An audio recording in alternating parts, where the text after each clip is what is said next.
Oi, gente, boa noite a todos, boa noite a todas. Vai começar mais uma live, está começando mais uma live do Fladem, da ação Fladem Brasil Online. Eu sou a Flávia, sou de Mossoró, no Rio Grande do Norte. Sou professora de música da UERN. Vou dar um tempinho aí para o pessoal ir entrando. Boa noite a todas e a todos. Então, pessoal, o Fladem está organizando duas frentes de ação para ativar uma rede de apoio virtual aos educadores musicais do Brasil e também da América Latina, né, em tempos aí da pandemia, do Covid-19. E a gente está com duas ações, né, que são lives. Uma live acontece toda terça-feira à noite, com debates e conversas com convidados especialistas que buscam criar diálogos sobre temas pertinentes nesse tempo de pandemia, assim como assuntos que são concernentes aos princípios do Fladem, né? Então, quem não conhece o Fladem é um Fórum Latino-Americano de Educação Musical, né?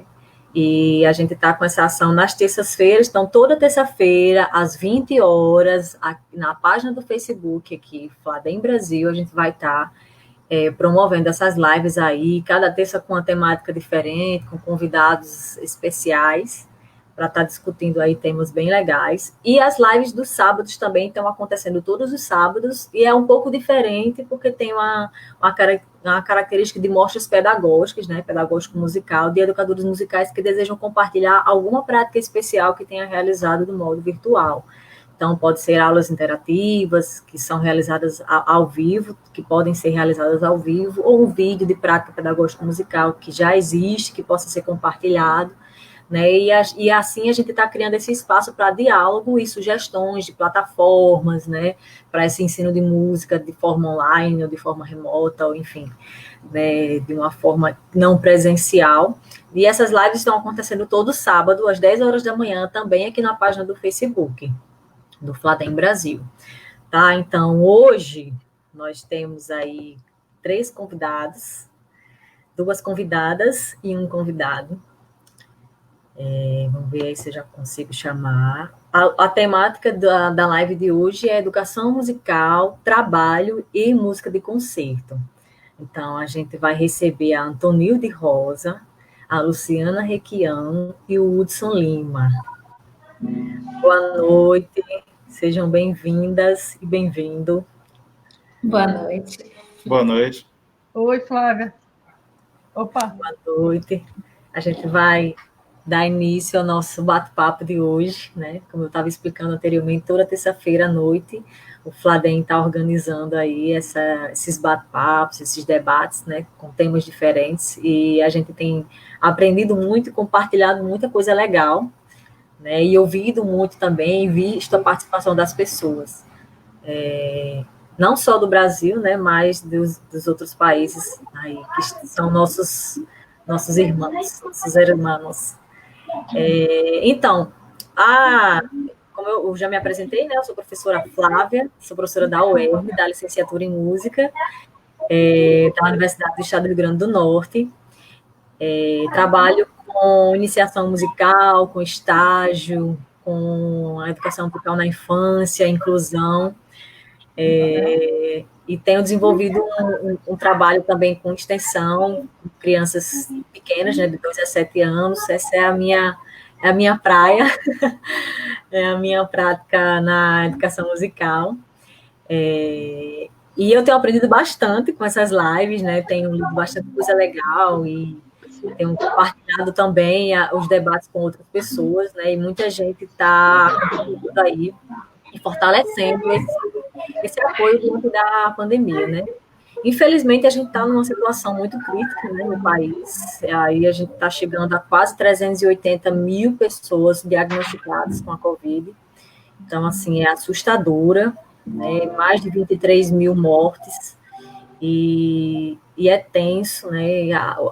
Eu fiquei desde o início que eu estou bastante também assim preocupada e abalada. O primeiro caso do Rio Grande do Norte foi um professor colega nosso aqui da UERN, né? Então, assim, a gente, graças a Deus, a gente se afastou o quanto antes, assim, suspenderam o calendário da universidade, mas todo cuidado é pouco, e a recomendação agora é fiquem em casa, se puderem, fiquem em casa, porque isso é se proteger e proteger as outras pessoas, né? Então, os subtemas de hoje, o tema geral, vou repetir, educação musical, trabalho e música de concerto. Então, os subtemas que serão abordados serão música de concerto e feminismo, uma perspectiva interseccional com a Antonilde Rosa. O segundo subtema será trabalho, música e gênero com a Luciana Requião. E o terceiro, música de concerto e liberdade, uma articulação possível? É uma pergunta. Né? Então, Antonilde, vou ler aqui a descrição de vocês, tá? Vou apresentar vocês. Sejam bem-vindas, né? Bem-vindas, já falei. É um prazer para mim estar compartilhando esse momento com vocês. Então, Antonilde Rosa é preta, feminista e nordestina, mestra em música na área da musicologia e história musicologia histórica do Programa de Pós-Graduação em Música da Universidade Federal do Rio de Janeiro, bacharelado em canto pela Universidade Federal do Goiás e membro associada do Grupo de Pesquisa sobre Música, Relações de Gênero e Feminismo da Universidade Federal da Integração Latino-Americana, da UNILA, né? Integrante da rede sonora Músicas e Feminismos e do coletivo Rosa Parks, que desenvolve estudos e pesquisas sobre raça, etnia, gênero, sexualidade e interseccionalidades. Seja bem-vinda, Antônio. Prazer. Obrigada. Prazer estar aqui. Luciana Requião. Luciana Requião é doutora em Educação pela Universidade Federal Fluminense, mestre em Música e graduada no curso de licenciatura em Educação Artística pela Unirio. Vem pesquisando o trabalho no campo da música e a música na formação do pedagogo. Já li bastante coisa legal. É professora do Instituto de Educação de Angra dos Reis, da Universidade Federal Fluminense, do Programa de Pós-Graduação em Música da Unirio e do Programa de Mestrado Profissional em Ensino das Práticas Musicais também na Unirio. Não é isso, Luciana? Seja bem-vinda. Obrigada. O principal não está aí, que eu sou contrabaixista. Esse é o principal. Esqueceram de colocar aqui, perdão. Não, fui eu mas está dito, né? Então, o Hudson é doutorando, né, documentação e história da música pela Unirio, mestre em música, etnografia das práticas musicais pela UFRJ, bacharel em música, em habilitação com violoncelo na UFRJ, músico violoncelista, Orquestra Sinfônica Nacional, professor de violoncelo da Escola de Música Vila Lobos, professor de violoncelo e musicalização na Escola de Música da Rocinha e psicanalista de orientação lacaniana. Isso mesmo? Seja bem-vindo, Hudson. Isso. Muito obrigado, Flávia. Agradeço a mediação, a companhia da Antônia de Rosa, da Luciana Requião, e agradeço a equipe do Fladem também pela receptividade. Nós é quem agradecemos por vocês terem se disponibilizado, né, de estar aqui compartilhando aí esses momentos de aprendizagem. Vamos começar, então, pela Antonilde? Vamos lá. Então, daqui a pouco, vocês voltam. Antonilde, seja bem-vinda, fique à vontade para guiar com sua fala, tá? Bom, primeiramente, queria agradecer o Fladem por esse convite, né, e essa oportunidade de compartilhar aqui, nesse momento, um pouco sobre as temáticas que a gente tem produzido conhecimento e uma forma também de a gente divulgar essa produção, que eu acho que todo conhecimento, toda pesquisa, ela tem uma função social, e essa função social é reconhecida quando a gente consegue trazer esse debate para fora da universidade, né, para fora do campo da universidade. E eu acho que essas lives, ela tem essa função de fazer com que essas pesquisas que ficam dentro dos muros das universidades ou no repositório dos programas, elas consigam também chegar fora, além das universidades, e para outras pessoas também, e assim a gente consegue fazer com que o conhecimento em tempos de obscuridade, né, de ignorância, né, de contra-ciência, de negacionismo da ciência, fazer com que esses conhecimentos também sejam divulgados e chegarem em pessoas para que a gente possa se munir de conhecimento nesse momento de muito retrocesso no termo de saber, de cultura e de tudo na nossa população hoje, né? Então, eu vou falar um pouco sobre Eu vou falar um pouco sobre uma abordagem interseccional nos estudos de feminismo da música, né? Interseccionalidade é um conceito desenvolvido especialmente pelo feminismo negro, né? Que aqui no Brasil ele vai ser sistematizado pela Lélia Gonzalez e vai ser também trabalhado com a Kimberly Crenshaw, uma norte-americana. Essa campo epistemológico e produção de saber, ele já está bem consolidado nas outras áreas, tipo nas ciências sociais, na literatura, na geografia cultural, mas na música ela ainda é incipiente, ainda se tem até uma certa resistência, né? Então, eu não vou dizer que eu sou pioneira na discussão, mas eu sou uma das pessoas que está discutindo isso, junto com Laila Rosa, com as meninas do Grupo Sonora, com a Feminária Musical, né? Essas pessoas estão discutindo isso, né? Mas o que é, de fato, essa questão da interseccionalidade? O que quer dizer isso? Também tem um entendimento um pouco, assim, equivocado sobre isso. A interseccionalidade, ela não vem para definir as pessoas enquanto isso, mas ela é uma chave de leitura para a gente entender como o sistema de opressão e de colonização, ele vai usar determinados marcadores de grupos para promover desigualdades e violências estruturais, né? Então, a interseccionalidade vai dizer o quê? Como o sistema colonial e neocolonial capitalista que a gente está hoje atravessando e que tem um percurso histórico, ele vai usar da questão da raça, da classe, do gênero, e eu coloco mais ainda a questão do cristianismo, vamos botar aí com uns aspas, depois eu vou falar mais um pouco isso, né? Sexualidade, tem questão das deficiências, e vários outros recortes para promover desigualdades e violências, né? Mas a interseccionalidade tem trabalhado sobre três principais, que é raça, classe, gênero e, às vezes, sexualidade, e eu vou colocar aqui a questão do cristianismo, né? Então, muitos trabalhos que eu tinha percebido no campo da feminismo na música não estavam trazendo a questão da discussão tanto de classe quanto de raça, né? Às vezes pontua um pouco de religiosidade, porque a gente sabe que o campo da música ele é predominantemente em algumas universidades, por onde eu passei principalmente, a maioria dos alunos era evangélico, os professores também eram evangélicos, né? E isso traz todo um conflito dentro do racismo religioso, né? Porque muitos alunos, não é só na UFRJ, mas também na UFG, se negavam a cantar músicas, e inclusive profissionais como correpetidores. Várias vezes, uma se negou a tocar uma música para mim, no meu repertório, porque falava de orixá, né? Então, como essas estruturas, como tem sido usado os pilares da estrutura de exclusão, usando a diferença para promover desigualdades, né? Porque diferença não é problema. O problema é quando essa estrutura de dominação usa da diferença para promover desigualdades. Então, nos estudos feministas, por exemplo, na música, não falava das mulheres negras. Então, há um imaginário social brasileiro, principalmente dentro da música, de que as mulheres negras, tipo, não fazem nada nesse campo. Mas aí, quando você vai ver a história da música, vai ver os arquivos, como eu trago nos meus estudos, a gente vai ver que isso não é uma verdade. Por exemplo, pensando como que vai se estruturar a ópera no Brasil, dentro do período colonial, né, as óperas vão ser realmente... Quem vai ter protagonismo nesse espaço são as mulheres negras escravizadas, né? Aí você vai ter a Lapinha, e aí tem vários nomes. No meu trabalho eu trago vários nomes, eu sempre procuro trazer a perspectiva histórica, dando nomes dessas pessoas. Infelizmente não dá para decorar tudo, né? Mas nos artigos que eu tenho publicado, você vai ver a quantidade de nomes de mulheres que atuavam como cantoras, elas eram consideradas atrizes cantoras, né? Porque também a ópera naquela época não tinha o sentido que a gente tem hoje de ópera, né?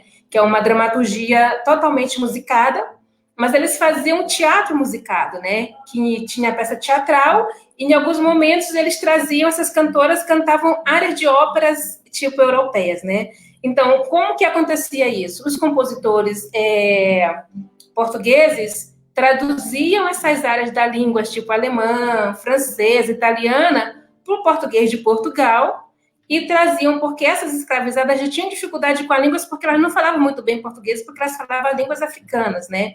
Então, tinha toda uma estrutura para fazer com que essa ópera, que esses portugueses que vinham para o Brasil, queriam cultivar aqui na colônia, tinha que passar por toda uma readaptação, né?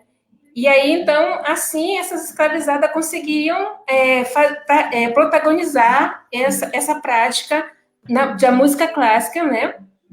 Aqui na colônia, né? E depois a gente vai ver que, com a chegada da coroa para o Brasil, as escolas de arte, elas vão ser...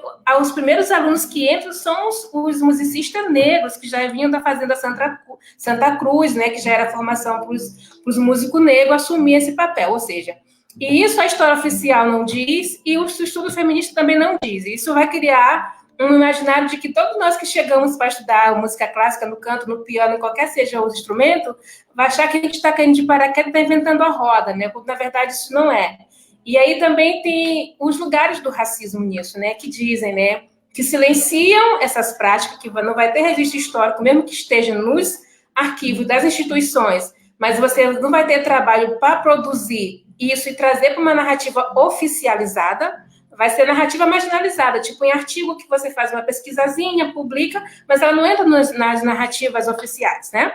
E aí você vai ter também um outro lado da gente que é educado para ser racista, é educado, e a gente, pela violência simbólica, a gente é educado para negar nossa origem, que vai dizer que pessoas negras têm que tocar aquela música que é de preto, né? Então, não é legítimo as pessoas negras estarem na música clássica, né? E aí a gente vai ver como o racismo tem essa faca de dois gumes, né? Os brancos silenciam e a sociedade em geral, nós, inclusive pessoas negras, vão dizer que a gente não deve estar aí porque isso é coisa do colonizador, né? Quando, na verdade, você vai ver que existe uma trajetória histórica que legitima, inclusive, o nosso lugar nesse espaço, né? E aí a gente vai ter a questão que eu quero falar, que pouco se fala de interseccionalidade, que é a questão do cristianismo, né? O cristianismo, ele é usado historicamente como um dos pilares do sistema capitalista de exploração e de genocídio da população negra e indígena. Isso foi no período colonial, com as missões jesuísticas, né? Que tinha... E se contar que... Eu não vou me estender por antes do Brasil, porque é muito longo o papo, né? Mas vamos pensar que já no período colonial, né? As práticas que eles tinham, né? E de ter esse lado da evangelização como um processo de colonização, né?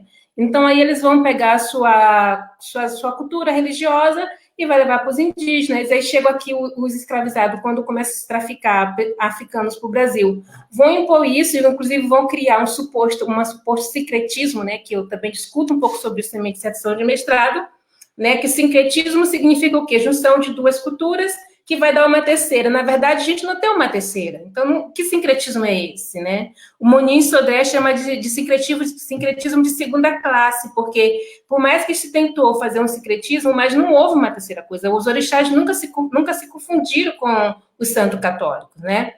Isso não há dúvida para o terreiro, que eu também sou de terreiro, de que os orixás não se fundem com os santos. Então, não tem uma terceira, então o sincretismo é uma coisa a ser questionada, né? E aí depois a gente vai vir, já para os anos 50, para os anos 60, a entrada do neopentecostalismo no Brasil. Tem um pentecostal, só que o neopentecostalismo vai entrar com o missionário canadense Macalester, né? Ele vai dizer, na verdade, o Macalester ele vai ser bem mais rigoroso do que o que já se vinha dito, no ponto de pensar a questão afro-brasileira no Brasil e a população negra, porque ele vai dizer o seguinte, que as religiões afro-brasileiras precisariam ser exterminadas porque a religião oficial do Brasil era neopentecostal e, além disso, os orixás faziam alma para o cidadão brasileiro. Prejudicava toda a sociedade brasileira porque fazia mal para a alma. Então, por isso, deveria ser exterminado, né? E aí... O neopentecostalismo passa por 3 fases, até chegar hoje, no meu trabalho, eu já aponto como uma 4ª fase, que é essa fase do neopentecostalismo na política partidária a partir do Bolsonaro e que tudo isso significa. Claro que a gente já vinha antes tendo, o feminismo negro já estava alertando a sociedade brasileira, né, desde os anos 70, para prestar atenção da composição que o neopentecostalismo estava fazendo, primeiro, tanto na política partidária, quanto na própria questão da lavagem de dinheiro nas periferias, quando eles entravam para prisões, né? E ali eles começavam a compor com o tráfico que hoje a gente tem hoje nas favelas do Rio, principalmente, totalmente dominada pelo neopentecostalismo com as igrejas, principalmente a Igreja Universal, né? E aí hoje elas vão compor tanto no aspecto da religião, que a gente tem essas questões aí, né? Se é religião, não sei o que é, da questão política e da questão jurídica, né? Que a gente vai ter vários, já tem até a associação dos juízes evangélicos, que já estão atuando diretamente como conselheiro no Supremo Tribunal Federal. Você vai ter Lava Jato com juízes, com promotores evangélicos, e tudo isso vai hoje concretizar uma outra ordem que eu estou chamando da quarta fase do neopentecostalismo, e atuando diretamente no genocídio da população negra, no genocídio da população indígena e nos ataques à religião de matriz africana. E sem contar que essa religião neopentecostal é um dos braços da neoliberalismo hoje, né? Então, como na trajetória nossa de sociedade brasileira, o cristianismo, por suas facetas, né? Uma hora é católica, agora neopentecostais, tem sido usado como um dos pilares para promover desigualdade e extermínio da população negra, indígenas e de corpo daqueles que eles acham que são desviantes, né? E a questão de gênero, e a questão de classe que eu quero falar, de gêneros que já tem uma coisa bem mais consolidada, acho que a professora Luciana vai falar um pouco, se não der meu tempo. Quanto tempo eu tenho, Flávia? Deu um tempinho, né? Sim. Então... Mais 10 minutos, Antônio. Então eu tenho tempo. E aí a gente vai falar da questão de classe, porque essa semana me ocorreu um problema. Veio no Facebook alguém chamando pessoas negras, cantores negros, para fazer umas lives para falar de sua condição. Mas essa pessoa dizia assim, que ia chamar pessoas negras para falar de sua dificuldade enquanto seres negros, mas ele dizia ali que ele discordava plenamente que o campo da música clássica seja elitista. Ora, como é que você vai chamar pessoas negras de situação de vulnerabilidade negando a violência e a desigualdade de classe? É óbvio que a desigualdade de classe ela é consequente da desigualdade de raça, né? Porque as pessoas negras só estão hoje na situação de vulnerabilidade por causa da sua condição negra, de ser descendente de escravizados, né? Que não tiveram pós-abolição, sua inserção no mercado de trabalho como deveria ter sido, né? E aí, tudo isso que eu estou trazendo para a gente pensar hoje, né? Pandemia, né? E como é que está o nosso campo da cultura hoje? Claro que isso vai respingar aí no campo da música clássica, né? Como que a gente pensa essas estruturas que já são, essas desigualdades, que já são estruturais e estruturantes, porque não são só estruturais porque não ficou, elas continuam produzindo um mecanismo de se readaptar para mudar a lógica social, para que ela se permaneça ainda como hegemônica a forma de produzir desigualdades, né? Então, por isso que ela é estruturante, né? E aí hoje a gente vai ver o nosso campo totalmente assolado e o que deixa mais, antes mesmo da gente chegar hoje, no que a gente está aqui vivendo da pandemia, mas já lá em 2016, quando eu começava, já estava escrevendo um artigo, eu comecei a conversar com as cantoras líricas negras, né? Que já estavam atuando na Casa de Ópera, tanto em São Paulo quanto aqui no Rio de Janeiro. E ela já me contava que já estava insuportável, porque já estava no processo ali de golpe, já tinha toda uma crise econômica ali, que não se compara como hoje, né?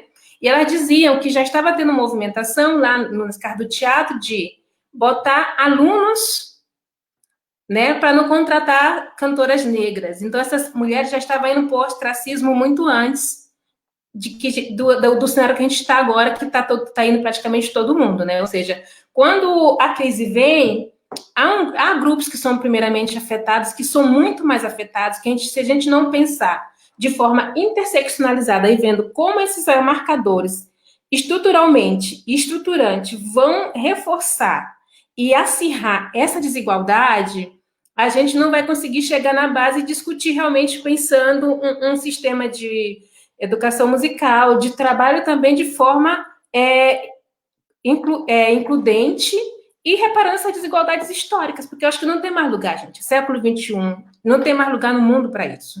Eu acho que, inclusive, do pós-pandemia, uma coisa que, para mim, ela tem que ser pensada é a nova prática de se produzir lugares e locos de produção que não seja por esse lugar do viés dominante, inclusive de violência e de exclusão.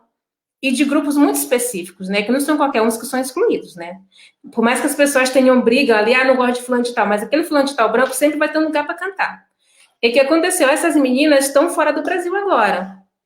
Essas meninas negras têm Natal na Alemanha, estão na Suíça, estão fazendo as coisas fora, porque já em 2016, isso não foi agora, elas já estavam sendo excluídas do campo de trabalho, porque começou ali a ser diminuído os valores investidos na cultura, ou seja, quando é na hora de você que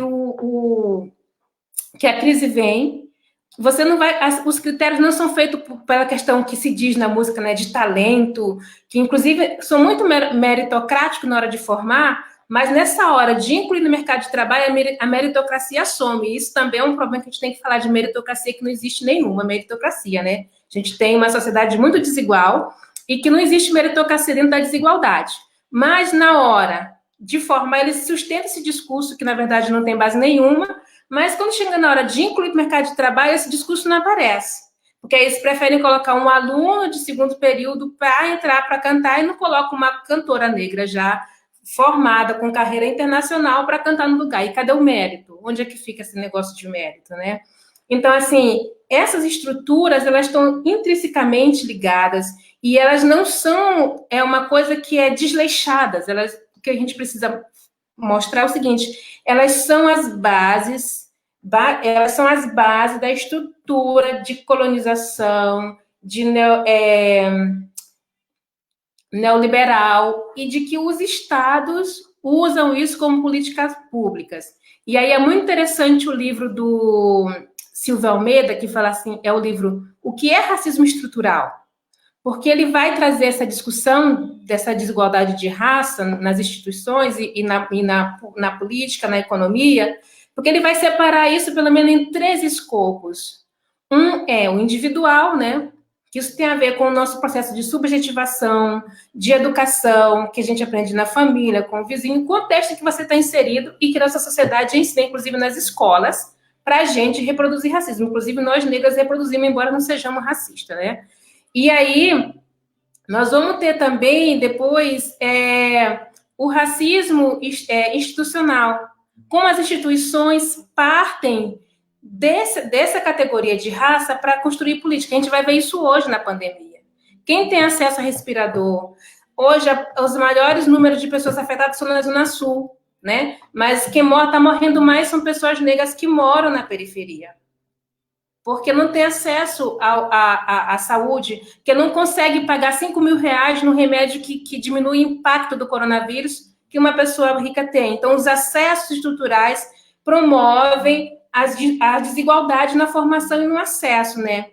E aí ele vai falar da outra dimensão, que é o estrutural, que aí é da dimensão econômica, que ele sustenta a base do capitalismo, sustenta a base do neoliberalismo, e ele vai pedir a judicialização disso, né? De como a gente vai pensar isso como... E aí tem uma outra coisa que a Sully Ronick vai falar, né? Que é do inconsciente... o inconsciente colonial capitalístico, né? Que o capitalismo ele vai operar numa outra ordem que também é da subjetivação das pessoas, e ele vai meio que se apropriar das vidas, onde a nossa vida não consegue estar desassociada dessa perspectiva capitalista de viver. Então, a gente vai estar sempre na nossa dimensão humana pelo consumo, e isso também orienta muitas práticas, né? Então, ele vai dizer que o racismo, essas estruturas precisam do racismo para se sustentar, porque ele precisa produzir desigualdades. Não é à toa que a África é um dos continentes mais pobres, e todos os seus descendentes, em toda parte do mundo, são também os que estão em lugares mais pobres. Considerando aqui no Brasil com os indígenas, que também é uma outra territorialidade, é uma outra realidade, mas que também estão sendo agora vítima desse sistema capitalista que é racista. Porque não existe só o racismo antinegro, existe o racismo anti-indígena, o racismo anti-judeu, o racismo anti-oriental. Mas só que no Brasil o racismo faz concessões. Os orientais e judeus são discriminados, mas onde que os judeus e os orientais, principalmente os chineses e os japoneses, estão no equilíbrio social do Brasil? Você não vê, é muito raro ver um japonês pobre, ver um judeu pobre, né? Então, o Brasil, ele vai sempre fazer concessão para aquelas marcas que se aproximam mais da branquitude. Então, os judeus, eles são brancos. Os orientais têm característica ter menos melanina do que as pessoas negras. Então, tem concessões como isso vai se compondo no Brasil. E isso vai soar assim na formação, porque se a população negra já está vulnerável, quanto tempo de trabalho, quanto tempo um aluno negro que precisa trabalhar tem para estudar um instrumento 8 horas por dia, né? E, às vezes, será se ele come antes de ir para a aula? Quais são as condições, quanto tempo ele demora para chegar em casa. Então, tem todo um contexto e que isso precisa ser considerado. Não estou dizendo que a gente vai ficar assim, coitadinho, não vai estudar. Não, mas que essas coisas precisam ser pensadas, inclusive nos projetos pedagógicos. Inclusive, na hora de fazer política de assistência estudantil, isso tem que ser considerado. Por exemplo, a UFRJ foi uma das últimas universidades a aceitar o programa de cotas, porque eles não reconheciam a discriminação de raça, eles achavam que era só classe, e não era, porque não é só de classe é a consequência da raça, né? Então, quando você entende essas estruturas que promovem desigualdades, entende isso como base estruturante dessa sociedade, você consegue pensar políticas de inclusão mais satisfatórias, inclusive, entendeu? Você consegue chegar na raiz do problema. Se você sabe que existe racismo, você vai trabalhar políticas públicas dentro das instituições para combater o racismo. O racismo religioso, você vai criar assim, olha, os alunos têm que cantar a música de todas as religiões, os profissionais vão ter que tocar sim as músicas que tiverem, porque não existe isso um pianista com repetidor não querer acompanhar uma música porque fala de orixá. E ele é funcionário público, o Estado é laico. Como que a gente vai entender essas questões, né? Então, meus estudos têm pautado mais ou menos isso para a gente pensar essa estrutura social que gera essas desigualdades dentro da produção de formação, de acesso de trabalho, inclusive, das pessoas no campo da música clássica. Mais ou menos isso. Obrigada, Antonilde. Você falou, né, que nós somos criados para, uma fala sua que eu anotei aqui, nós somos criados para ser racista, né? E aí eu penso muito nisso, de o quanto nós somos criados para reproduzir a opressão, né? Então, diariamente, essa luta ela tem que ser fortalecida, né? E quando você entra no debate no debate interseccional, para a gente pensar um pouco isso, né? No lugar que também é do outro, né? No meu lugar e no lugar do outro, né? Que eu posso até me organizar por setor, enquanto mulher, enquanto não branca, como jovem, bissexual, pela classe trabalhadora, mas a minha libertação do sistema opressor, capitalista, né, só vai acontecer quando eu pensar isso de uma forma conjunta. De uma forma não conjunta, isso vai perpetuar a desigualdade. Então, a Audre Lorde vai falar, ela diz que não existe hierarquia de desigualdade, né? Por exemplo, quando a gente vai pensar os feminismos, que tem assim, eu sou um feminismo liberal, não estou nem aí querendo saber se tem desigualdade de raça, eu só quero saber. Ela vai dizer, olha, você pode até achar que isso, mas você é mulher, numa sociedade patriarcal, você vai ser discriminada. Então, não hierarquize as discriminações. Ou você vai lutar por todo mundo, ou não vai ser por ninguém. Porque numa sociedade que raça, classe, gênero, sexualidade, essas coisas são fatores de criar discriminações e de opressões, você vai ser se você é mulher. Então, vamos pensar de forma mais ampla e ver todos os marcadores para a gente ter a possibilidade de conseguir reverter se a gente tiver mais somas nas lutas, né? Mais pessoas, mais presenças. Eu também sou professora da educação infantil e eu passei você falando também um pouco do cristianismo, né, e do quanto isso tem impactado. Eu passei também por uma situação delicada em que, num colégio que eu era professora da educação infantil, ensino fundamental 1, a gente tinha temáticas por turmas e uma temática era África. Então, eu fui trabalhar música africana e tal, né? E eu me vi numa situação em que uma criança, por ser filha de um pastor evangélico, ser impossibilitada de trabalhar as músicas, né? Fazer as atividades musicais, só pelo fato de ela ser evangélica, né? Então, assim, o pai a proibiu de participar com os outros colegas, de praticamente participar dessa aula de música por conta da temática, né? Então, assim, realmente são situações que causam muita tristeza. Essa é a situação, assim, que eu me vi dentro de uma situação que uma criança que eu via que ela queria muito participar da atividade e não podia porque estava sendo proibida de fazer aquilo, né, por conta da religião. É delicado. É delicado, pano pra manga, né? É doloroso, eu sinto o coração apertado. Obrigada, eu vou chamar agora, pedir que você fique aí um pouquinho. Eu vou chamar a Luciana. A gente já está com tempo aí para um pouco. Boa noite, Luciana. Oi, Flávia. Mais uma vez. Posso começar? Você vai falar alguma coisa? Trabalho, música e gênero, por favor. Então, eu estou aqui ainda impactada aí com a fala da Antonilde, né? E, assim,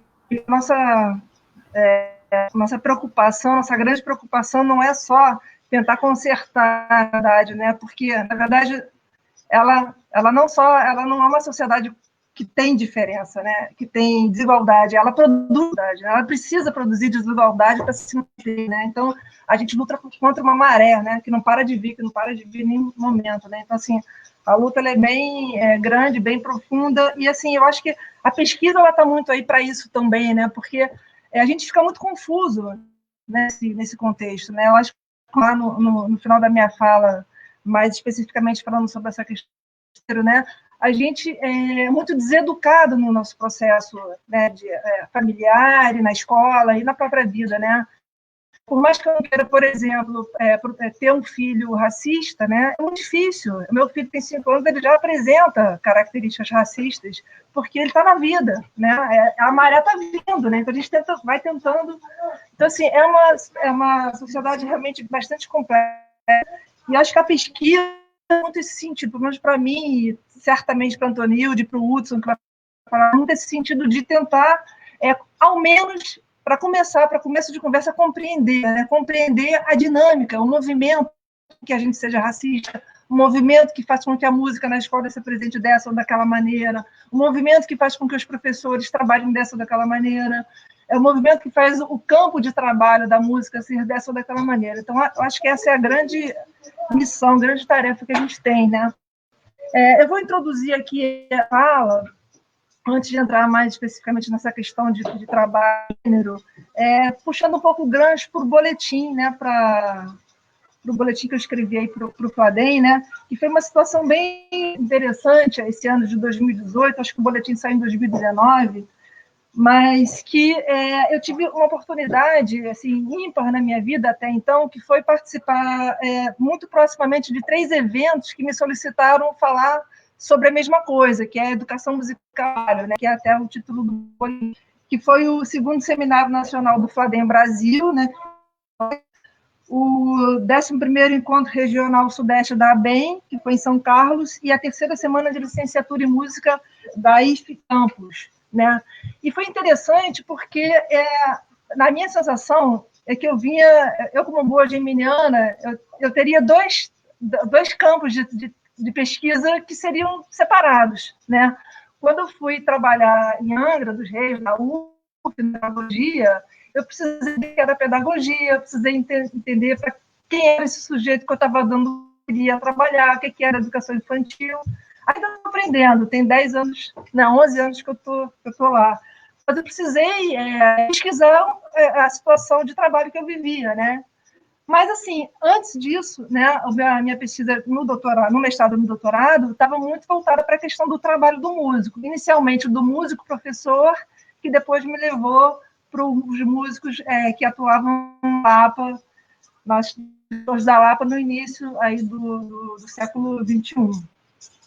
Então, pareciam que eram 2 coisas separadas que eu me vi forçada a juntar, e, na verdade, não são coisas separadas. Aliás, nada é separado, junto do mesmo saco. Basta a gente tentar ver as conexões que, às vezes, não são tão óbvias, a gente precisa botar a mão na massa. Mas foi muito legal para mim, e eu acho que uma coisa importante da gente dizer é que a gente ser chamada para fazer coisas, para falar, para escrever, para debater, para tocar, né? Isso é muito importante, porque é aí que a gente se destrói. Se a gente fica sozinho, né? A gente não faz nada, né? E isso é uma coisa que as mulheres instrumentistas se ressentem, porque elas são muito menos chamadas a fazer gigs, a tocar. E isso faz com que, entre aspas, elas tenham menos oportunidade de se desenvolver profissionalmente, né? Isso, já estou fazendo um spoiler aqui. Mas só porque foi muito importante para mim ter participado desses tão próximos e falando do meu... E o ponto de convergência entre esses dois temas de pesquisa, né, em primeiro lugar, era a docência, né, como uma atividade intrínseca, né, ao músico. Né? Qual é o músico que não dá aula, né, de alguma maneira? Né? Qual é o músico que consegue viver da sua música única e exclusivamente? Né? E essa foi a minha primeira pesquisa, né? Tentar entender, primeiro, por que os músicos davam aula, e segundo, como é que eles davam aula a esses músicos que não frequentavam, que não tiveram formação nem de nada disso, né?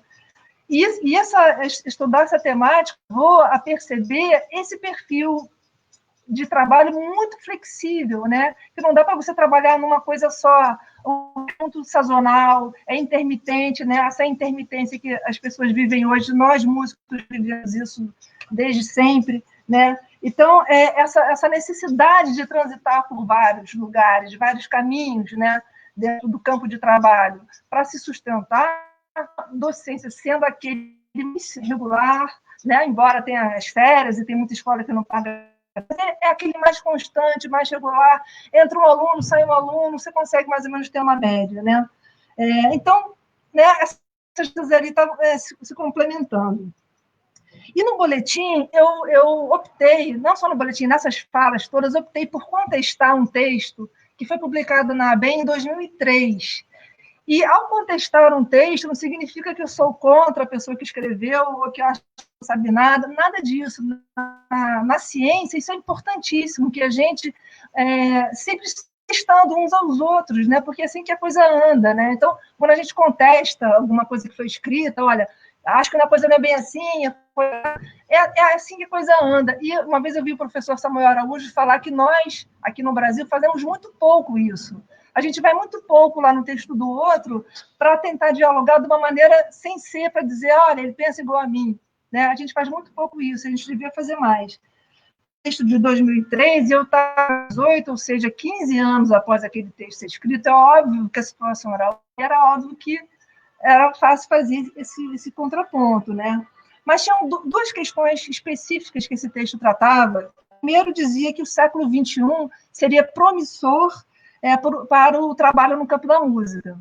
E o segundo ponto é que ele tinha uma postura bastante otimista em relação a esse mercado de trabalho e bastante otimista em relação a essa questão do empreendedorismo, né?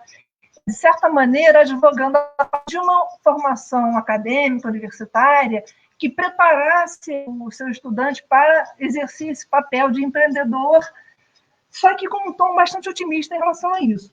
E justamente o que eu desenvolvia, primeiro, observou que está havendo e houve, tira a pandemia da história, que pandemia não é parâmetro para isso, porque antes, né, disso tudo, a gente vem tendo uma relação imensa nos postos de trabalho, nos teatros, nas casas de show, nas séries, nos editais, né? Então, cada vez menos a gente tem a oportunidade de se inserir, né? Na verdade, como se esse mercado estivesse acabando, né? Ou sendo bastante restrito. Ou seja, o mercado de trabalho não se mostrou tão promissor no século XXI quanto estava dito lá no texto, né? E o empreendedorismo, ele já que falamos tanto de neoliberalismo, né? Ele é a resposta neoliberal para o desemprego. Né? Então, assim, você vai empreender alguma coisa. E o Sebrae, que é o grande mentor ideológico de dizer as maravilhas que empreender diminui o desemprego, uma série de coisas que a gente sabe que na prática não é verdade. Né? O que vem com os músicos é que eles estão sendo obrigados, claro que não todos, né? Porque tem aquelas pessoas que realmente têm capital, primeiro, né? E conseguem empreender. Mas os músicos estão precisando se pejotizar. né? Então, tem até uma fala do Itamar Assieri, no livro do Thiago Gomes, que fala, vivendo de música, sim, é possível. Eu depois vou lá discutir com o Thiago e dizer, não, nos moldes que você coloca, eu não acho que seja possível. Mas Itamar Assieri, nesse livro, ele fala, eu não sou uma empresa que toca piano, eu sou um pianista. Mas na hora de ser contratado, ele é contratado como uma empresa que toca piano. Então, assim, tem alguma coisa que não vai bem nessa história toda, né?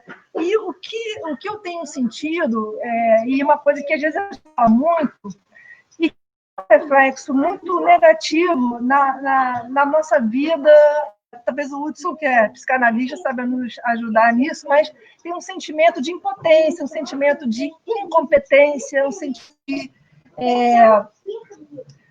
como eu vou dizer, eu acho que eu vejo isso, vejo pelos meus amigos também, que às vezes as nossas derrotas, vamos dizer assim, a gente atribui muito a nós mesmos, né? Então entra aquela história toda da desigualdade, da meritocracia e tudo mais, né? Então, nas nossas costas, né, a possibilidade de termos sucesso ou de termos fracasso, né? Na educação musical, por exemplo, a gente tem milhares de possibilidades de trabalhar, não é? A gente pode dar aula em casa, a gente pode dar aula pela internet, a gente podia, antes da pandemia, dar aula numa escola, dessas inúmeras que tem por aí, a gente podia dar aula em escola regular, né? Enfim, o campo para a educação musical é bem amplo, né? Mas isso não quer dizer um tipo de estabilidade ou de segurança, né? A pessoa, na verdade, fica pipocando aqui. E, sinceramente, isso daí gera uma sensação de sofrimento, né? Gera sofrimento, né? Na verdade. Né? Resumindo, né? Se você puder resumir em apenas um sentimento, seria sofrimento, né? Então, assim, tem um autor chamado Richard Sennett, que ele fala, né, que nós estamos à deriva. Então, acho que essa imagem deriva, ela é fundamental, muito boa, né? Nós estamos à deriva, a gente fica, né? Eu que tenho hoje, né, uma situação estável por ser professora de uma universidade, eu entrei na universidade com 40 anos, hoje eu tenho 50, vou fazer 52 daqui a 2 semanas. Eu ainda não me acostumei com o meu 13º, eu não me acostumei ainda com as minhas férias, quando eu recebo, caramba, eu estou ganhando dinheiro para passar férias, porque eu vivi 20 anos desse modo à deriva, né? Você vai envelhecendo, um ponto importante que eu vou tocar lá, se eu tiver tempo. Faltam 5 minutos. Ave Maria, estou crente que só passaram 5. Então, eu vou tentar resumir aqui melhor. Isso, se você quiser fazer as considerações. Tá bom. Enfim, eu não cheguei nem na metade do que eu ia falar, achei que eu ia falar em 5 minutos. Mas, então, rapidamente, as minhas considerações vão ser, primeiro, mostrando esse livro daqui, que é um livro de entrevistas que eu fiz com 19 mulheres musicistas. Esse aqui é filho único, existe, só tem um livro, assim, em papel, né? Ele é disponível de graça na internet, para ler na internet, mas eu posso passar o PDF. Ele não foi feito para ser vendido, ele foi feito para ser lido. Ele é um livro que ele traz muito conteúdo para essa discussão. E aí eu vou só levantar, sem discutir, a gente pode discutir depois. Primeiro, essa questão da falta de referências femininas para as mulheres, principalmente instrumentistas. A formação delas e o desempenho delas também. Falar sobre as redes de contato, né? O músico depende muito de redes de contato, e o mundo musical é muito masculino. Então, para as mulheres, tem uma questão aí mais complicada, nesse sentido das redes de contato. A questão da maternidade, a questão de ser multitarefas, é um outro ponto. São pontos que as minhas entrevistadas falam. E um ponto muito importante, muito discutido, que é a questão da velhice. Né? A mulher, quando vai ficando mais velha, é um problema, não para trabalhar. Talvez dando aula, menos, não sei. Mas para a mulher subir no palco com seus cabelos brancos e suas rugas, saxofone, para tocar guitarra, para tocar baixo elétrico, né? Ainda é um problema. Os Rolling Stones estão aí, né? Não sei se ainda estão, mas não tem problema. Agora, se fosse um Rolling Stones feminino, eu tenho certeza que não seria exatamente a mesma coisa. E essa questão é uma questão que tem que ser debatida. isso ela não é tratada como vem sendo tratada, que é não ser tratada. Né? Esse é um ponto, às vezes, que passa muito batido. Que pena, eu queria falar tanto mais coisas, mas depois no debate a gente continua. E oportunidade. Obrigada. Obrigada, Luciana. A gente pode voltar também ao final, e aí algumas pessoas também estão colocando aqui alguns comentários, algumas perguntas. É legal também, eu tenho o livro em PDF, né, que você me passou, então fica aí acessível, é uma leitura muito bacana e necessária. Né? Então, agradeço, e agora eu vou chamar o Hudson. Cadê? Olá, pessoal, boa noite. Boa noite. Já consegue me enxergar, Flávia? Sim, aqui está ok. Então, música de concerto e liberdade, uma articulação possível?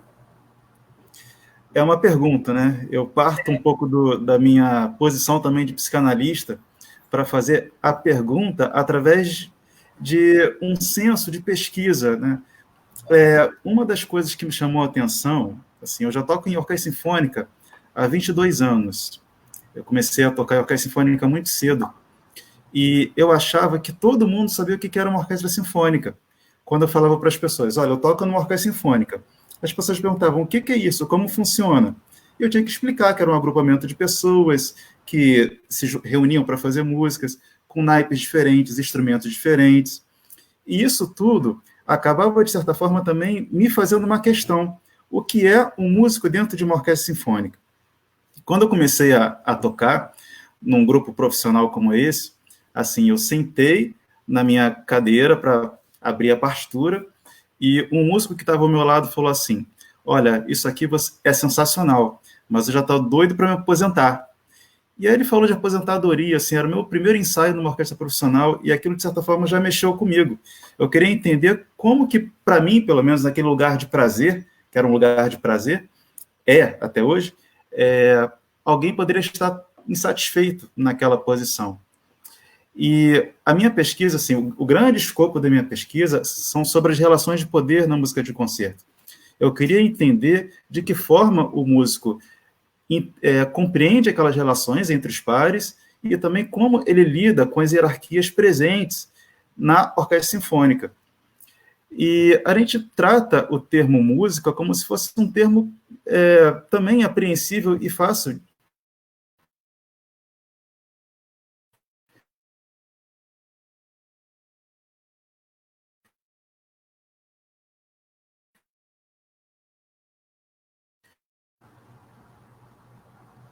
Para mim, aqui a imagem do Hudson congelou, não sei se ele está...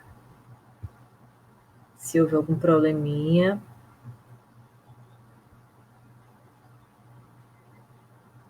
de ser compreendido. Retornei aqui? Opa, voltou. Ah, tá ótimo. Congelou e depois agora voltou. Tá ok. Música é um termo polissêmico. Eu estou trazendo aqui uma questão que o Samuel Araújo já tinha trazido no encontro da ABEM, no último encontro da ABEM, que vai depender muito de quem está pronunciando o que é música. Não é a mesma coisa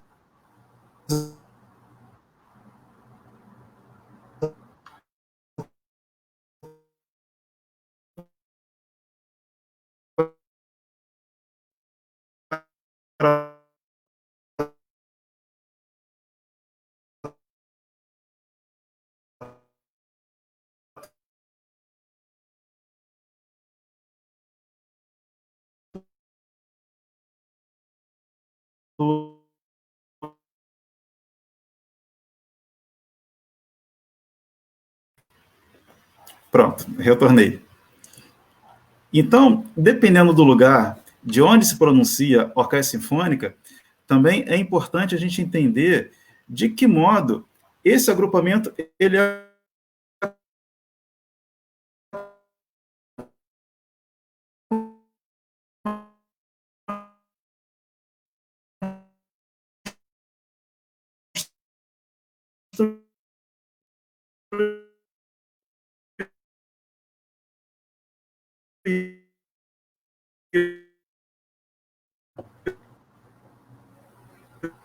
Gente, a orquestra consegue me ouvir?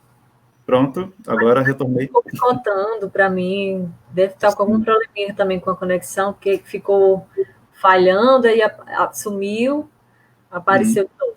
Vamos tentar novamente. Sim, a internet é assim. Faz parte. Em tempo de pandemia. E eu queria retornar aqui algumas questões que eu trouxe no boletim do Fladem. Eu iniciei uma pesquisa em 2018, essa pesquisa foi publicada no Boletim Fladem em fevereiro de 2019, onde eu tento lançar perguntas, eu jogo perguntas a esses conjuntos de músicos das orquestras sinfônicas do Brasil, para entender como eles compreendiam o seu próprio emprego, né? Primeira coisa, o músico diz que está indo para o ensaio ou ele está dizendo que está indo a um trabalho? Era uma pergunta também, né? Você está indo ensaiar ou você está indo trabalhar? Como acontece com o professor também. O professor está indo dar aula ou está indo trabalhar? Claro que são as duas coisas, mas, ao mesmo tempo, como o músico de concerto compreende seu trabalho. Será que ele é só um artista ou ele é um técnico do qual desenvolve uma mecânica para tocar naquele grupo musical? Eu trouxe uma outra tela aqui, porque nessa pesquisa eu lancei alguns dados, né, para a gente conseguir falar um pouco sobre isso. Nessa pesquisa que eu lancei no boletim, foi lançada para várias orquestras do Brasil, e tivemos, então, a resposta de muitos grupos, de diversas partes do país. Foram 125 pessoas, músicos, que responderam a essas perguntas. A primeira pergunta que eu fiz foi: você atua profissionalmente há mais de 10 anos? Eu queria saber se eram músicos experientes ou não. 66,4% disse que atuava na música de concerto há mais de 10 anos. Ou seja, boa parte que respondeu essa pergunta eram músicos experientes. Eu queria saber também se eles atuavam só em orquestra sinfônica. E aí eu fiz uma outra pergunta: você atua como camerista? 44% disse que sim. Isso significa que não respondeu a pesquisa só quem atuava em sinfônica, mas também quem atuava em pequenos grupos. Isso também é importante saber.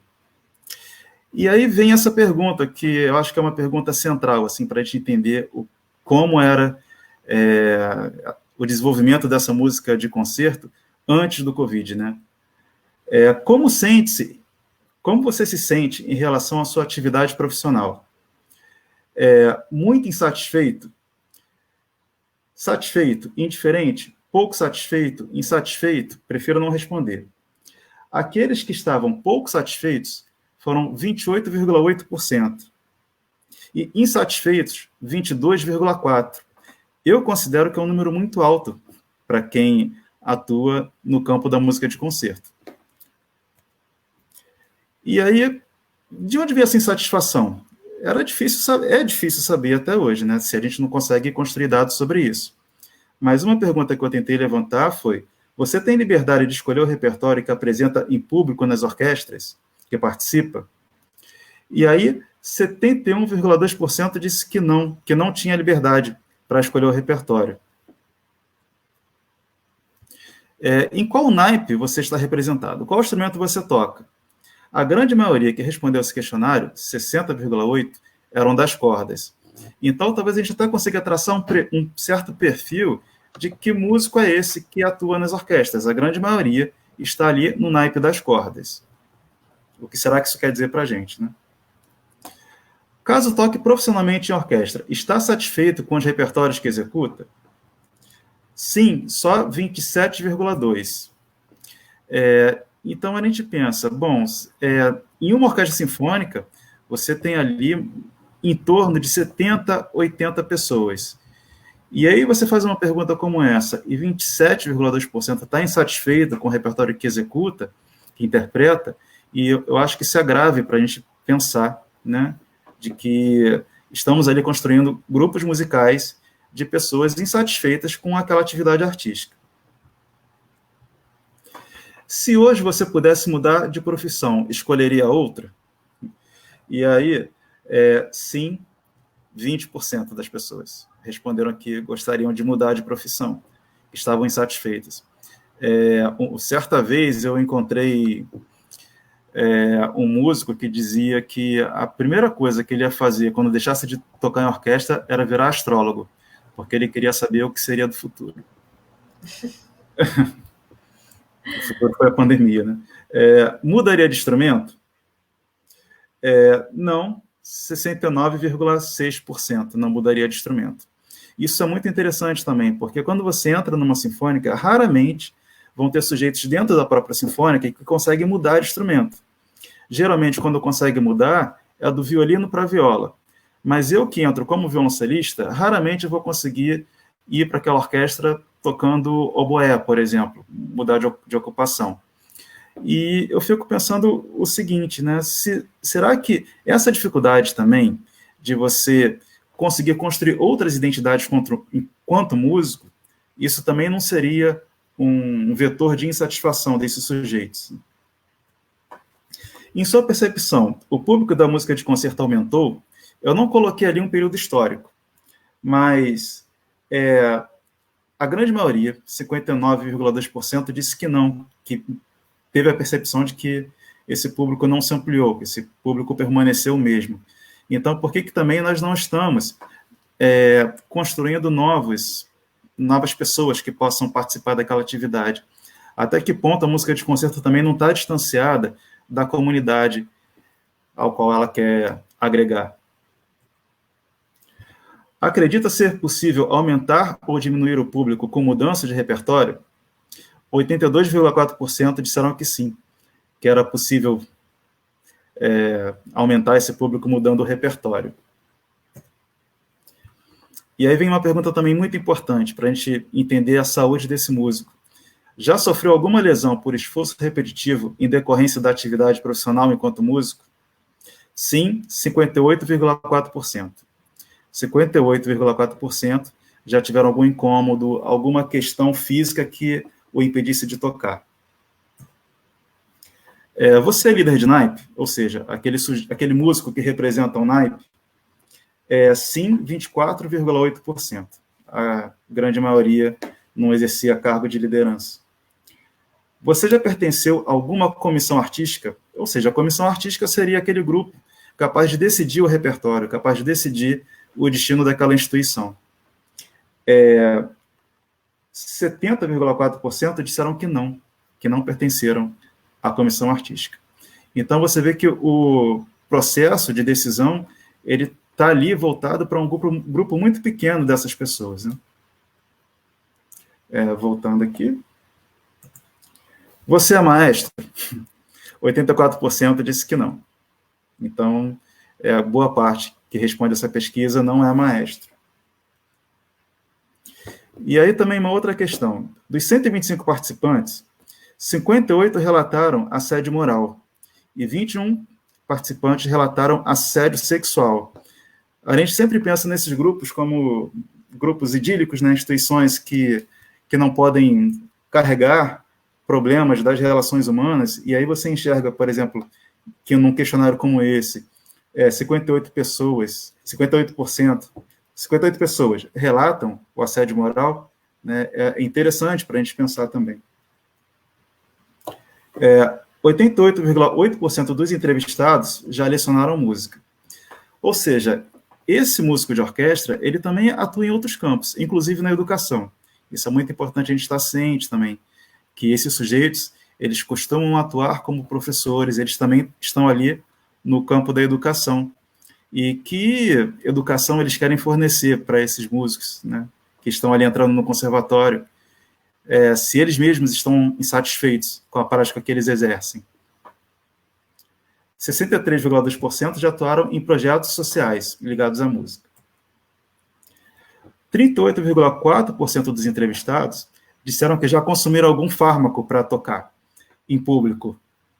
Ou seja, tem uma parcela grande que a insatisfação leva ao consumo de fármacos para conseguir fazer um concurso de orquestra, para conseguir ensaiar, para conseguir ter uma relação qualquer com o maestro. E uma outra pergunta também, para fechar o questionário: você considera relevante pesquisas como essa? 80,8% disseram que sim. Então, até que ponto também nós, enquanto músicos, enquanto educadores, podemos se utilizar da pesquisa para trazer novos métodos de compreensão daquela prática? Eu acho que a Antonilde e a Luciana pontuaram muito bem essas questões de pensar as próprias práticas, né? Porque nós também estamos dentro de um sistema econômico que muitas vezes não permite que esses sujeitos eles estabeleçam ali um pensamento reflexivo para que eles, de certa forma, possam mudar. E estamos falando também de práticas canônicas, que a orquestra sinfônica ela tem muitas dificuldades para construir mudanças, para construir novas possibilidades de estar no mundo. E agora uma pandemia, né? Eu acho que a gente dormiu no passado e já acordou no futuro. E essa pandemia ela vem trazer novos caminhos, novas possibilidades para esse tipo de prática. Por exemplo, essas práticas que antes eram exercidas majoritariamente nos ambientes fechados, agora elas vão ter que se repensar e, de alguma forma, ser exibidas em ambientes públicos, ao ar livre, né? Como seria, por exemplo, para esse músico repensar a atividade dele, não mais no teatro, no ambiente fechado, mas ao ar livre? E aí eu deixo essas questões para a gente poder conversar um pouco mais. Sei que já extrapolei aqui, falta pouquíssimo tempo. Agradeço muito o convite e agora deixo aberto o debate. Agora, já chegaram aí a Antonilde e a Luciana. É pouco tempo, né? A gente fica querendo ouvir mais, falar mais, mas o tempo corre. E inclusive, a primeira live do Fladem, que foi com a Rebeca, né, ela falou um pouco também desse tempo que está cada vez mais rápido e está tudo muito rápido, né, e acaba que a gente não consegue falar sobre tudo, mas é para a gente ir agora a partir das perguntas e também pontuando, né, trazendo outras coisas, como o Luciana falou também, que tinha mais coisas para falar, e todos vocês. Tem uma pergunta aqui do Glauber para Antonilde, que ele fala o seguinte: Antonilde, quais as consequências epistemológicas que o marcador cristianismo traz numa perspectiva interseccionalizada para a música? Eu já respondo agora ou responde depois? Por favor. Bom, eu acho que agradeço a Glauber por essa pergunta, porque era uma questão que não deu tempo de falar na abordagem, né? Eu acho que o impacto disso o primeiro é o epistemicídio, né? O epistemicídio, nós vamos ter depois a violência simbólica, né? Que quando o Hudson fala um pouco dessa satisfação, eu vejo muito que parte de um lugar que durante a nossa formação musical, né, eu acho que também a gente tem que considerar a questão da nossa subjetivação, né, nossa construção enquanto seres humanos. E nesse processo é colocado para a gente muitos valores, do qual também a gente, não é aquele da nossa sociedade da qual nós nascemos, né. Então, às vezes eu converso com os amigos cantores, e às vezes eu acho que eu estou falando com um europeu do século XVII, XVIII, porque assim, né, as pessoas ficam no tempo pensando numa sociedade que ele nunca viveu e mora no Brasil, mas a forma como ele ensina é como se ele tivesse cristalizado em uma temporalidade, em um tempo, e o saudosismo é uma experiência que ele nunca viveu, porque ele não é europeu, né? Então, tem a violência simbólica e o epistemicídio, né? Porque o cristianismo, ele é um dos principais vetores do epistemicídio, né? Ele não permite que o outro crie sua própria religião, por exemplo. Os indígenas, né, tiveram que ocultar suas religiões, suas culturas, seus instrumentos, suas músicas, tudo tiveram que aprender, tudo que fosse dos europeus através da catequização. E assim vem com também a cultura negra. Então, o epistemicídio, ele é, assim, a base, porque é como se as pessoas tivessem que destruir sua razão para assumir a razão do outro, que é esse outro europeu. E que é esse outro que, quando você se olha no espelho, você não se vê e você fica frustrado, né? E aí você fica frustrado, por mais que você goste dessa música, que eu acho que todo mundo que está estudante gosta, mas quando ela vem por esse lugar que gera na pessoa um espaço que não reflete a realidade dele, ele se frustra, porque onde que eu me sustento nisso? Quais são os meus referenciais? Quais são os valores que tragam para mim, né, essa coisa dos princípios meritocráticos, elitista, porque eu vou cantar. Todo mundo sai da graduação achando que vai cantar no Metropolitan, né, os cantores, né? Então, como essa formação. E aí eu acho muito interessante o texto do professor Samuel Araújo, né, que ele vai trazer a violência como um conceito de pesquisa, né? E aí eu trago a própria Sueli Carneiro e o próprio Aníbal Quirrano, quando ele vai falar do colonialidade do poder, né, na América Latina, que ele vai falar sobre isso, e do próprio Boaventura, como é? Esqueci o nome dele. Souza Santos. Boaventura de Souza Santos, que vai trazer a discussão sobre o epistemicídio, mas eu gosto da Sueli Carneiro porque ela vai racializar, né?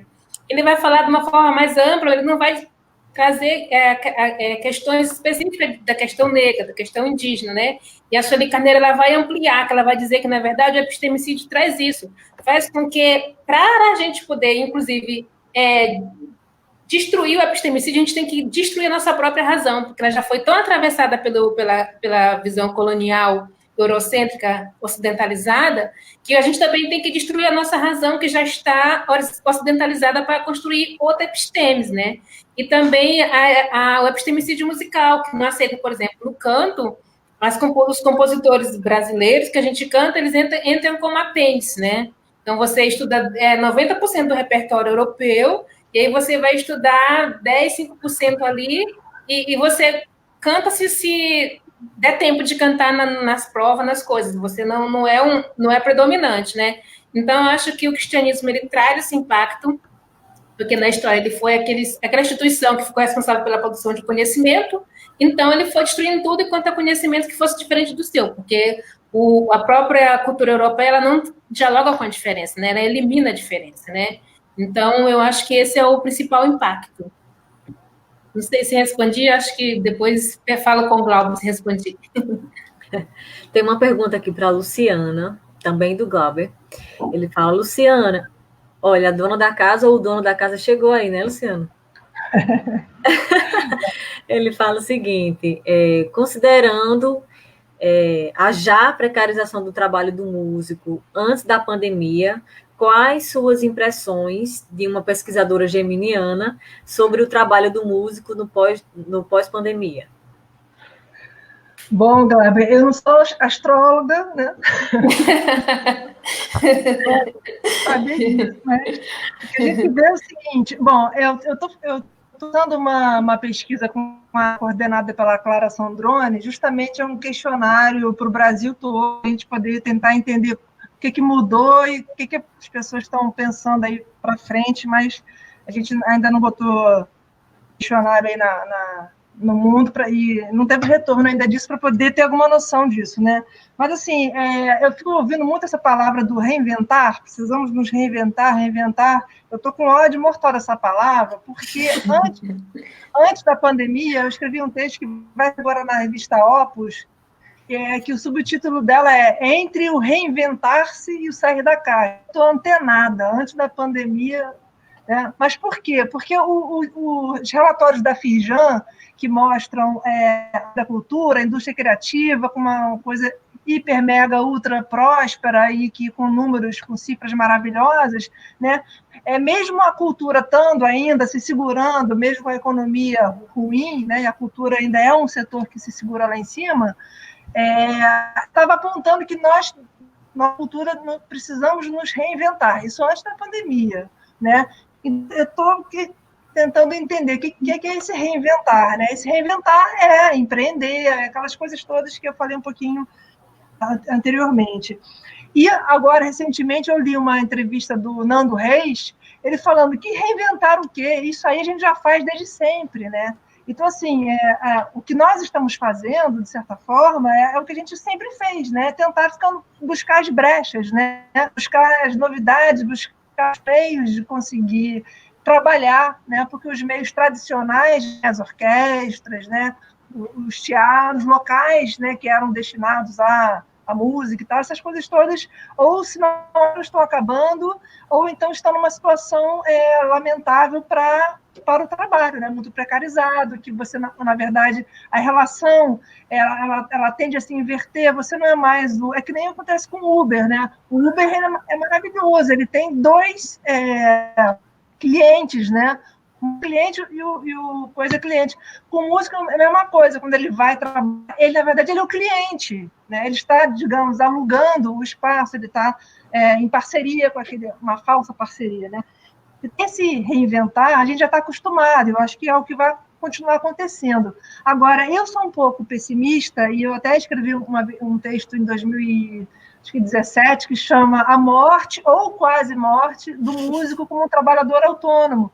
Porque esse mercado, né? Você vai na feira, o que é isso? É um lugar que tem oferta, né? Oferta de frutas, de legumes, de escambau. O nosso mercado não tem mais. A gente não tem um lugar que tem oferta. Então, assim, há até uma grande preocupação com as pessoas que estão se focando num mercado que não existe mais. Inclusive em projetos sociais que ficam vendendo esse peixe, né? Aprende aqui a tocar violino, que você vai ter o quê? O que você vai ter? Né? Então, assim, eu acho que o músico, ele sempre, talvez a gente possa dizer, é uma característica ter uma profissão, né? Muitos não são só músicos, eu acho que isso é o que vai em que a coisa está indo, né?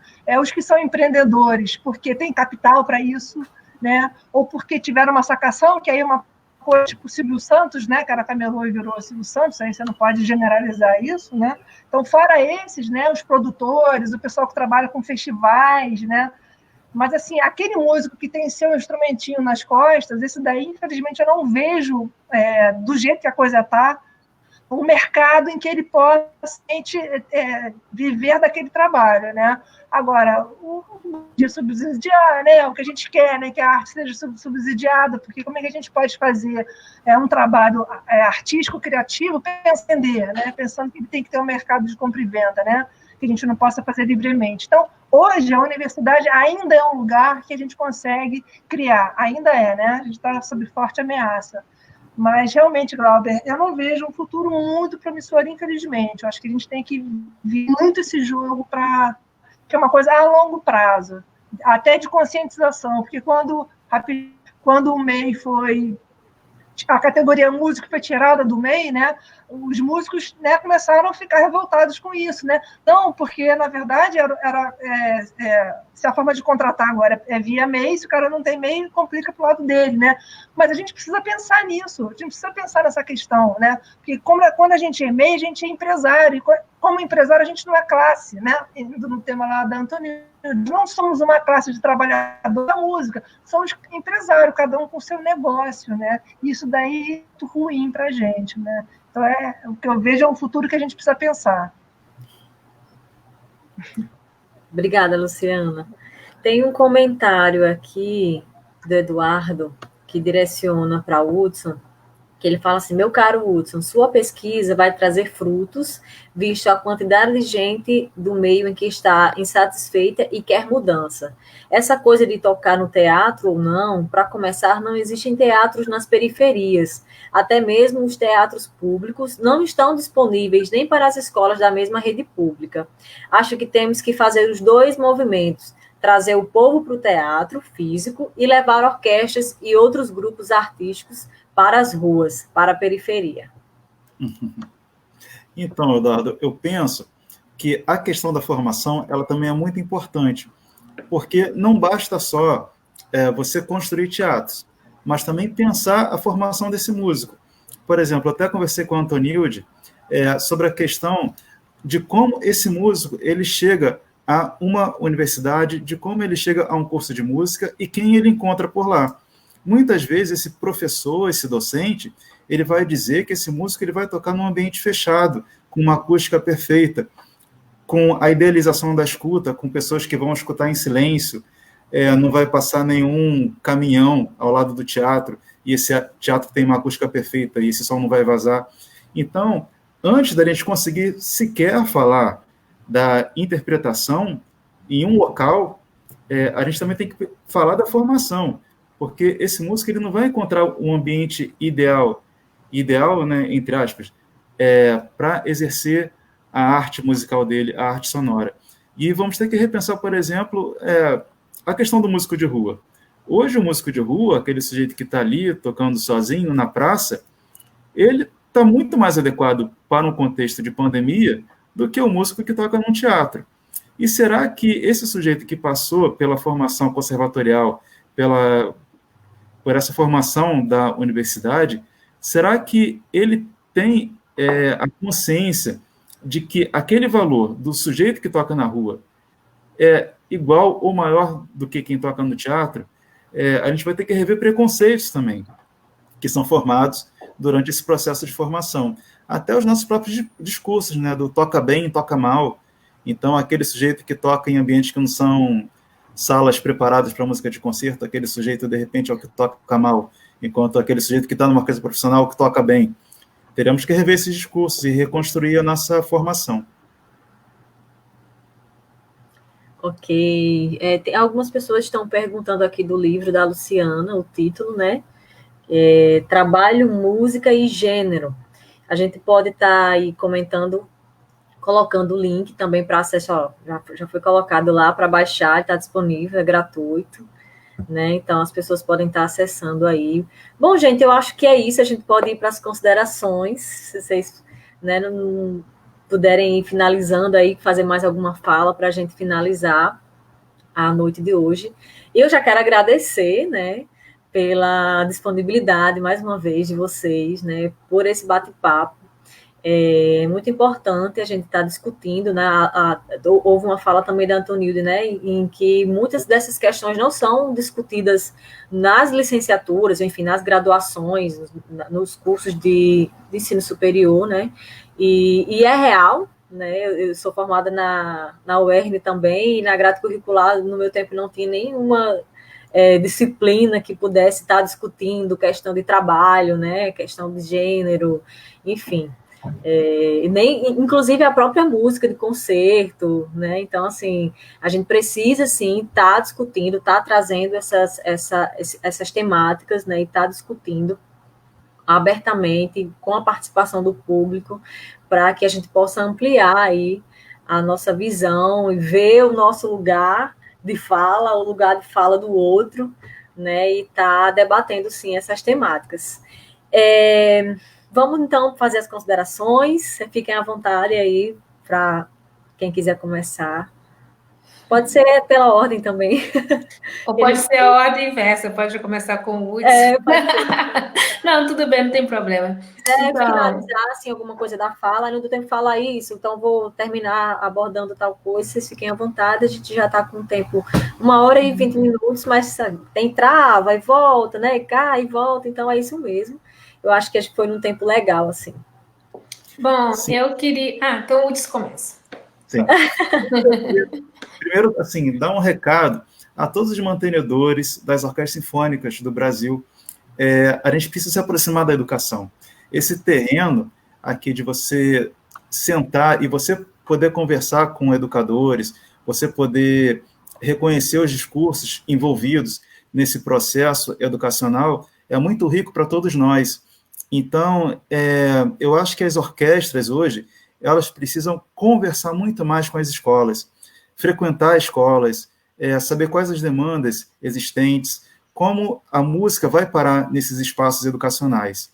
É o meu recado que eu gostaria de dar a todas as orquestras do Brasil, e já agradecendo a Flávia, a Antonilde, a Luciana pela companhia e por esse papo muito agradável.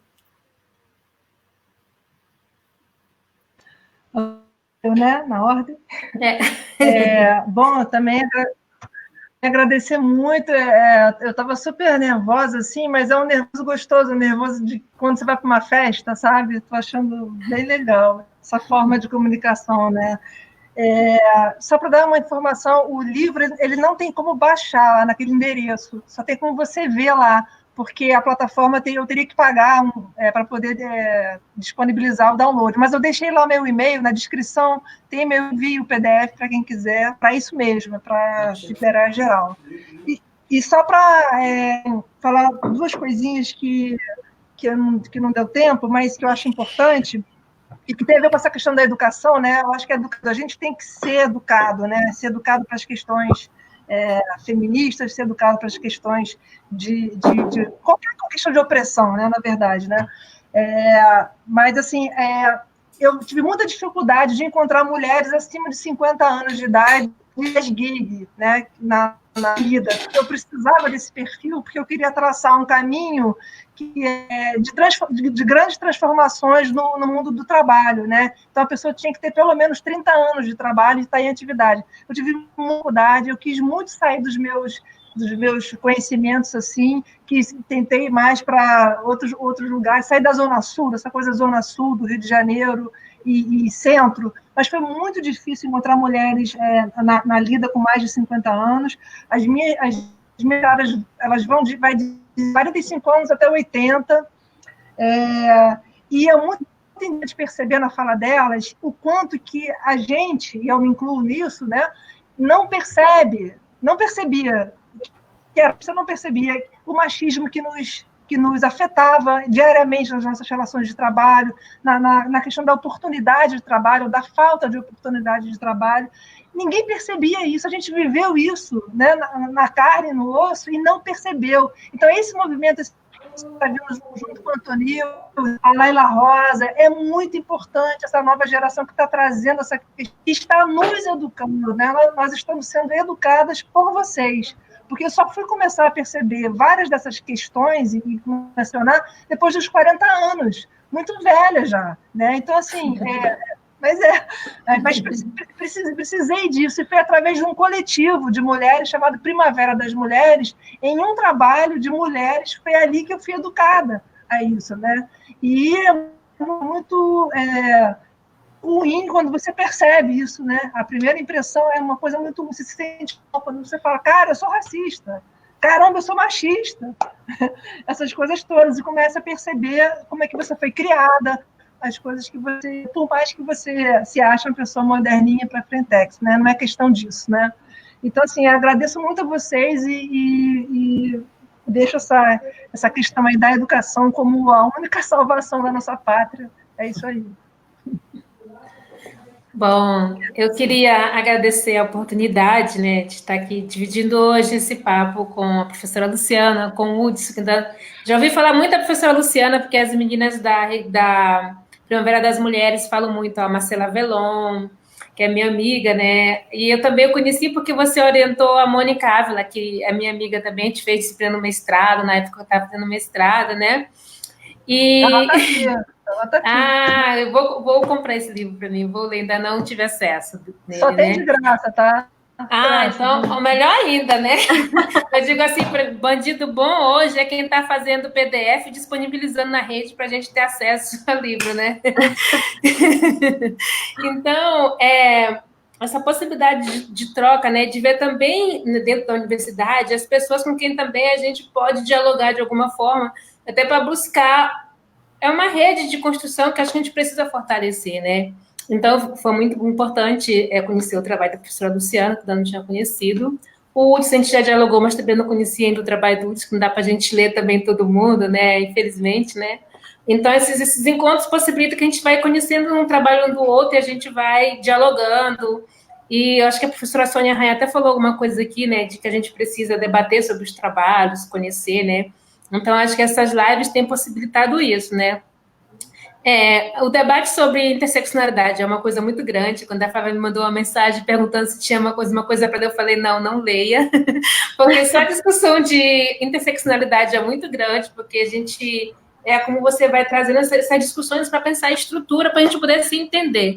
E quando a gente começa a entender como socialmente a nossa sociedade é estruturada, uma redundância socialmente, sociedade, enfim, como ela se estrutura, a gente começa a entender-se melhor, e não no sentido da culpa, né? Quando a gente fala assim do racismo, a gente tenta se culpar e vai para um lugar que também não é bom, porque não é querendo negar uma culpa do passado que a gente vai superar o racismo, né? Então, a gente enfrentar e entender essa estrutura para a gente ir na base dela, que é trazendo a educação, os debates, e de uma forma honesta mesmo enfrentar essa discussão, né? A gente tentou fugir um pouco do debate, dizendo que não, tudo ok, mas hoje a situação, né, do fascismo no Brasil nos deixa muito claro que sim, somos um país racista, sexista, machista, violento e homofóbico, que a gente tem que discutir isso sim, que isso atravessa a nossa formação, né? Então, eu acho que a contribuição que a pesquisa dá é esse prazer, e eu acho que é isso também a dimensão social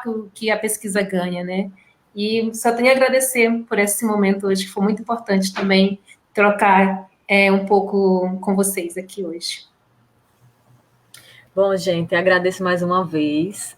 Tem algumas pessoas perguntando aqui se vai ficar disponível. Vai sim. Então, quem não conseguiu chegar lá desde o início, acompanhar tudo, quiser ver, vai estar lá na página do Fladem. Tem um Fladem Brasil lá aqui no Facebook, certo? Então, vocês podem estar conferindo lá depois, compartilhando. Muitas pessoas voltam depois ou em outro dia para visitar. Eu mesmo, quando eu não consigo acompanhar, eu consigo acessar depois. Então, a gente pode dar continuidade até essas discussões. Eu posso também, inclusive, como eu já tenho no PDF aqui, também compartilhar o livro da Luciana. As pessoas que quiserem aí, que me conhecerem, podem mandar para mim.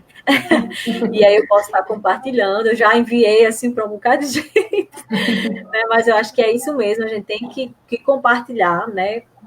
E tá dialogando sobre essas temáticas, certo? Tem um comentário aqui da Magda. Bom lembrar que hoje tivemos uma vitória. Conseguimos a aprovação da Lei da Emergência Cultural de Blanc no Congresso, falta agora no Senado. Isso. Então, também não é só dia de tristeza, vamos torcer para que a gente, né, consiga, sim. Então, é isso. Muito, muito, muito obrigada. Um prazer para o Fladem, né? Para mim e para o Fladem tá fazendo essa atividade, né, essa ação. São duas frentes, a da terça-feira e o do sábado, com as lives pedagógicas. Então, fica aí a gratidão. Um abraço para vocês, né? Se cuidem, fiquem em casa, se protejam e protejam as outras pessoas, porque agora mais do que nunca a gente precisa sim segurar na mão de cada um e seguir. Né? Então, beijo, boa noite. Muito obrigada. Até mais. Um abraço. Até mais. Tchau. Tchau.